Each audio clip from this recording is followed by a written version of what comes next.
अभी आप जैसा कि आप लोग को पता है कि एएमयू का फर्स्ट 6 और 9th के फॉर्म आ चुके हैं, वो आप फिल कर सकते हैं। बाकी के 11th और ग्रेजुएशन का कोई सा भी फॉर्म नहीं आया है। Hello guys, good evening and welcome back to our new blog. और जैसा कि आप लोगों को पता है कि कुछ दिन पहले हम लोगों ने एक ब्लॉग डाला था क्लास 11th एंट्रेंस कॉमर्स के सिलेबस के बारे में, और उसका सब कुछ बताया था आप लोग को। तो उसी के सिलसिले में आज फिर से हम लोग बात करेंगे, क्योंकि हम लोग को बहुत सारे डीएम्स और कमेंट भी आए थे कि भाई 11th साइंस का भी डाल दो, जो कि सिलेबस वगैरह है सब कुछ। तो आज उसी के सिलसिले में हम लोग बात करेंगे। तो आज जो कुछ भी है उसका हम उसके बारे में सब कुछ बताएंगे आपको। तो बस हमारे साथ बने रहिए और वीडियो देखते रहिए। और पीछे देख लीजिए, हम लोग विक्टोरिया गेट के सामने है, जो एएमयू की बहुत फेमस बिल्डिंग है, एक एसएस साउथ हॉस्टल में आती है ये। तो इसी के सामने हम आज की वीडियो बनाएंगे और वीडियो देखते रहिए। अब बताते हैं आप लोग को। तो आज हम लोग के साथ फिर से सरफराज साहब मौजूद हैं। आ जाइए सर। तो ये जो है, इन्होंने दोनों एंट्रेंस दिया था, साइंस का भी कॉमर्स का भी। जिनका सिलेक्शन दोनों में हुआ था, लेकिन इनको कॉमर्स लेना था। कॉमर्स में इनकी रैंक जो है अंडर 25 थी, और इसमें साइंस में जो है अंडर 100 की थी। तो उसी बताएंगे आप लोग को सरफराज साहब की साइंस में भी क्या पढ़ना है आपको, क्या नहीं पढ़ना है, सब कुछ। तो सरफराज साहब शुरू करें। देखिए, बात ऐसी है कि जैसे मैंने कॉमर्स का आपने बताया था, अगर आपने वीडियो नहीं देखा है तो आप प्लीज़ जाके देखिए, डिस्क्रिप्शन में लिंक मौजूद होगा। और वहाँ से आपको थोड़ा सा नॉलेज ये भी मिलेगा, क्योंकि वहाँ पे मैथ्स की बात हमने की थी, क्योंकि मैथ्स का कैसे सिलेबस कवर अप करना है। यहाँ पे जहाँ तक बात है हमारे सिलेबस रेडियस की, कि सिलेबस क्या क्या रहेगा, सर कितना पढ़ना चाहिए, कितने नंबर पे सर सिलेक्शन हो जाता है, इंटरनल की कितनी कटअप आएगी, एक्सटर्नल की कितनी कटअप आएगी, बहुत सारे सवाल होते हैं। और साइंस का एंट्रेंस जो होता है एएमयू में, एक तरीके से सबसे बड़ा एंट्रेंस आप कह सकते हो। 11 का तो एंट्रेंस बड़ा होता ही है, उसमें साइंस का पोर्शन बहुत ज़्यादा कवर करता है। अगर मान लीजिए अगर 11 में अगर अप्रॉक्स 60,000 बच्चे बैठ रहे हैं, तो उसमें से अप्रॉक्स 40,000 बच्चे सिर्फ साइंस के लिए बैठते हैं, क्योंकि साइंस और डिप्लोमा का पेपर एक ही होता है। बात रही सर सिलेबस क्या होता है, तो सिलेबस की अगर बात करते हैं तो 50 नंबर जो होते हैं वो आपके साइंस जो इंडिविजुअल एक पूरा एक सब्जेक्ट है वो आपका कवर करता है। हाँ, तीनों मिक्स करके, फिजिक्स, केमिस्ट्री और बायो। ठीक है, उसमें भी जो 50 नंबर जो कवर होते हैं ना, वो 20 नंबर्स, 15 नंबर्स, 50 नंबर्स, उसी में 16-17 नंबर ऐसे करके जो होता है ना, वो आपका पूरा पोर्शन करते हैं। 50 नंबर में सिर्फ तीन सब्जेक्ट में डाला जाता है, फिजिक्स, केमिस्ट्री एंड बायो। उसके बाद जो बचता है आपके पास, जो 30 नंबर जो बचते हैं, वो फिर मैथ्स कवर कर लेता है, पूरा एनसीईआरटी कवर करता है, पूरा का पूरा क्लास 9 और 10 का पूरा सिलेबस। फिर उसके बाद अगर बात करते हैं तो 10 नंबर का आपका जो इंडो इस्लामिक होता है, और 10 नंबर का जनरल नॉलेज होता है। ये आपका पूरा सिलेबस का पोर्शन होता है। तो सरफराज साहब, ये तो बात हो गई सिलेबस क्या क्या है। अब जरा बताइए कि क्या कहाँ से पढ़ना है और क्या क्या पढ़ना है, कौन से मेन चैप्टर्स क्या हैं। मेन चैप्टर्स की जहाँ तक बात है, तो पहले ये समझ लेते हैं पढ़ना कहाँ से है।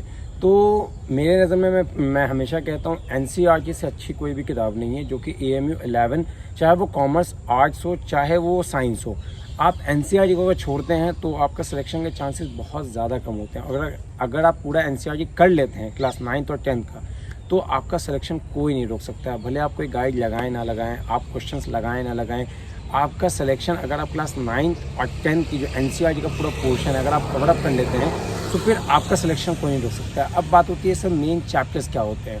So it is very difficult two point out the main chapters कि यहाँ से क्वेश्चन इमर्ज होंगे। नहीं, साइंस की असल बात ये है, साइंस में डिफ़िकल्टीज इसलिए आती है क्योंकि इसमें सारे चैप्टर्स कवर अप होते हैं। हर साल एक दो क्वेश्चन हर एक चैप्टर से गिर जाता है। कि मान लीजिए अगर इस साल अगर केमिकल रिएक्शन से एक क्वेश्चन गिरा होगा, तो फिर एसिड बेस एंड सॉल्ट से भी कुछ क्वेश्चन गिर जाते हैं। सो कहना बड़ा मुश्किल है कि कहाँ से चैप्टर्स गिरते हैं, कहाँ से मतलब क्वेश्चंस गिर जाएंगे, कहाँ से मतलब आपको कौन सा चैप्टर पढ़ना चाहिए। सारे ही इंपॉर्टेंट है, आपको सारे ही देखने पड़ेंगे, क्योंकि 11 का एंट्रेंस बहुत ज़्यादा टिपिकल होता है, और बेसिकली साइंस का। तो आप अगर पूरा ऑल्दो देखते हैं, पूरा एक वन सेट में देखते हैं, तब सिलेक्शन की चांसेस बहुत अच्छी हो जाएंगे। जी, तो ये तो बात हो गई हम लोग की, तो मतलब साइंस के सिलेबस और चैप्टर के बारे में। अब इसके बारे में आप बताइए, एडिशनल जो 50% तो ये हो गया, और 50% में क्या क्या आता है इसमें। 50% की जहाँ तक बात है, ये तो 50% चैप्टर आपका कवर हो गया साइंस का। अगला जो 50% आपका होगा वो आपका होगा मैथ्स का। मैथ्स में 30 नंबर हो जाएगा, 10 नंबर जनरल नॉलेज और 10 नंबर आपका इंडो इस्लामिक। सो इंडो इस्लामिक के लिए आप जिब्रील सर की एक बुक आती है इंडो इस्लामिक की, आप उसको प्रेफर करें। उससे बेहतर कोई किताब नहीं है, अलीगढ़ में मिल जाएगी, कोई भी किताब कोई भी बुक शॉप पे मिल जाएगी, आप ऑनलाइन भी उसको बुक कर सकते हैं। जिब्रील साहब की किताब होगी इंडो इस्लामिक की, उसमें सारी चीज़ें इंडो इस्लामिक के मुताबिक आपको दे रखी हैं। दूसरी चीज़ है general knowledge. General knowledge sir कहाँ से पढ़े, तो जनरल नॉलेज के जो सिलेबस है वो बहुत ज़्यादा वास्ट है। आप दुनिया में हर रोज़ कुछ ऐसा हो जा रहा है जहाँ पे आपका एक जनरल नॉलेज बढ़ जाता है। सो ज़रूरी नहीं कि सारे ही पढ़ना है, जनरल नॉलेज का जहाँ तक बात है ना कि आप पूरा चैप्टर कवर नहीं कर सकते, पूरा सिलेबस कवर नहीं कर सकते हैं एक ही दिन में या फिर 2-3 महीना में। आपको अपडेट रहना पड़ेगा, अप टू डेट हमेशा रहना पड़ेगा। मगर AMU एंट्रेंस के लिए अगर जनरल नॉलेज देखना चाहते हैं तो मैं प्रेफर करूँगा अरिहंत की जनरल नॉलेज, जो कि करीब 25 to 35 के करीब में आ जाती है। आप उसको प्रेफर करें, वो जनरल नॉलेज के लिए बेस्ट होगी। जो कॉमर्स के लिए भी बेस्ट है और जी, साइंस के लिए भी वो सबके लिए बेस्ट है, वो सबके लिए बेस्ट है। आप अगर हायर मतलब इंट्रेंस के लिए भी जाते हैं, लाइक BCom हो गया, BA हो गया, वहाँ पर भी वो आपको काम देगा। फिर बात आती है सर मैथ्स का क्या करें। वैसे ये मैथ्स की जो चीज़ होती है ना, वो थोड़ा सा टिपिकल, थोड़ा सा हार्ड सब्जेक्ट माना जाता है। तो सर 30 नंबर का पोर्शन है, 30% एक चीज़ का कवर कर रहा है, तो हम उसको कैसे कवर अप करें? कोई दिक्कत नहीं है। अगर 30% की जगह वो 50% भी कवर करना होता है ना, तो आपको उतना ही पढ़ना होता है जितना आप 30% के लिए पढ़ोगे। ठीक है, NCERT उठाइए क्लास को, कुछ AJ शर्मा, कुछ RS अग्रवाल, कोई गाइड, कोई कंसेप्टम, कुछ मत देखिए, सिर्फ NCERT उठाइए, करना शुरू कीजिए, क्वेश्चन लगाने शुरू कीजिए। ठीक है, और मेन जो है उसका एग्जाम्पल देखिए। एग्जाम्पल्स बहुत ही मेन कंसेप्ट है। आप प्रीवियस ईयर क्वेश्चन उठा के देखिएगा, लास्ट 10 to 15 ईयर के बेसिकली क्वेश्चन जो उठते हैं, रिपीटेड क्वेश्चन उठ जाते हैं, वो एग्जाम्पल से उठते हैं। कुछ न्यूमेरिकल्स चेंज कर देते हैं, एग्जाम्पल्स के क्वेश्चन निकल जाते हैं। आप एग्जाम्पल्स देखें, क्वेश्चन नहीं देखने हैं। क्वेश्चन अगर आप एक्सरसाइज, तो वो तो सब कुछ ज़रूरी है, ठीक है, बट एग्जाम्पल बहुत ज़्यादा ज़रूरी है। और जैसा कि आप लोग को पता है कि कॉमर्स वाले में मैथ्स की उतनी वैल्यू है नहीं, वो तो 10 नंबर कितने का, 8 नंबर 20 नंबर का वहाँ पे कवर करता है। मगर साइंस का जो होता है ना, बहुत ज़्यादा वैल्यू हो जाती है। अब बात रहती है सर कट ऑफ कितनी होगी, कितना पे सिलेक्शन होगा, कहाँ पे सर कितना स्कोर करें। तो अगर आप इंटरनल हैं, अगर आपको बायो चाहिए, ठीक है, तो आपको अबव 50 लाना पड़ेगा। अगर आप 50 अबव लाते हैं, अगर इंटरनल है तब आपको बायो मिलने का चांसेस बहुत अच्छा हो जाता है कि आपको बायो मिल जाएगा, क्योंकि बायो को सबसे ऊपर प्रायोरिटी दी जाती है AMU के अंदर। ठीक है, उसके बाद फिर PCB है, PCM है, PCMB है, फिर PCBM है। बहुत सारे ऐसे ही मिसमैच होते हैं। लास्ट में चल के आपको डिप्लोमा मिलता है। फिर डिप्लोमा मिलता है आपको। डिप्लोमा मिलता नहीं, अगर आपको प्रेफरेंस है, अगर आप डिप्लोमा चाहते हैं, तो वहाँ पे आपको डिप्लोमा पहले ही मिल जाएगा। फॉर्म भरने के समय आपको प्रेफरेंस देखना पड़ता है कि आप साइंस का बनना चाहते हैं या डिप्लोमा पहले लेना चाहते हैं, आपके प्रेफरेंस के ऊपर है। अब रही बात कि सर जो रैंक का जो मसला है, जो यहाँ पे जो सिलेक्शन का क्राइटेरिया है, कितना कट ऑफ है, तो मैंने आपको कहा कि इंटरनल के जो है वो अगर आप 50+ पे अगर जाते हैं, तो आप सेफर साइड पे खेल रहे हैं कि हाँ ठीक है, इतना में मेरा सिलेक्शन हो जाएगा। मगर अगर आप एक्सटर्नल हैं और आपको AMU के अंदर साइंस स्ट्रीम में सिलेक्शन चाहिए, so you must have to be above 70। Okay, अगर आप 70-75 नंबर के अबव हैं, तब अपना चांस रखिए, 100% चांस रखिए।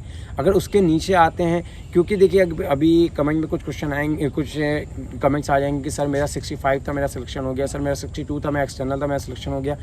क्वेश्चंस के ऊपर डिपेंड करता है किस साल कैसा क्वेश्चन आ जाता है। ठीक है, अगर आप मैं बात करूं तो कभी कभी AMU का जो सिलेक्शन है, आप अगर ग्रेजुएशन लेवल पे बात करें तो 25 to 32 पे भी इंटरनल का सिलेक्शन हो रखा है। ठीक है, मगर कुछ साल से पेपर्स ऐसे आ रहे हैं कि जहां पे इंटरनल की कट ऑफ 40-45 चली जा रही है। सो वो क्वेश्चन के ऊपर डिपेंड करता है, आप किस तरीके से क्वेश्चन AMU सेट कर रहा है, कितना टिपिकल क्वेश्चन है, कितना ईजी क्वेश्चन है।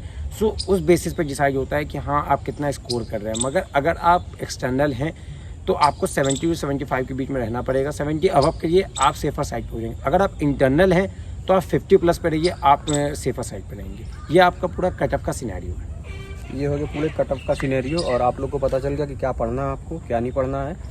अभी आप जैसा कि आप लोग को पता है कि AMU का 1st, 6th और 9th के फॉर्म आ चुके हैं, वो आप फिल कर सकते हैं। बाकी के 11th और ग्रेजुएशन का कोई सा भी फॉर्म नहीं आया है। तो अभी 11th और जो ग्रेजुएशन के जो फॉर्म्स हैं, वो मोस्ट प्रोबेबली आपको मई तक आ जाएंगे। मई के इन तक जो होता है फॉर्म आ जाएंगे, और जैसा अंदाज़ा लगाया जा रहा है जुलाई तक आपके एग्ज़ाम होंगे। जून जुलाई तक आपके एग्जामिनेशन और रिजल्ट सब कुछ जुलाई के अंदर में सब कुछ हो जाएगा।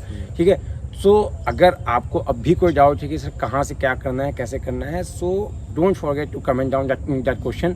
हम उसका फिर से जवाब देंगे और फिर आपके सामने हाजिर होंगे एक दूसरी वीडियो के साथ। और अगर आप लोग को कोई और सी भी वीडियो चाहिए regarding AMU any entrance, graduation level का हो या फिर स्कूल लेवल का हो, तो आप कमेंट डाउन करिए, हम पूरी कोशिश करेंगे उसको बनाने की।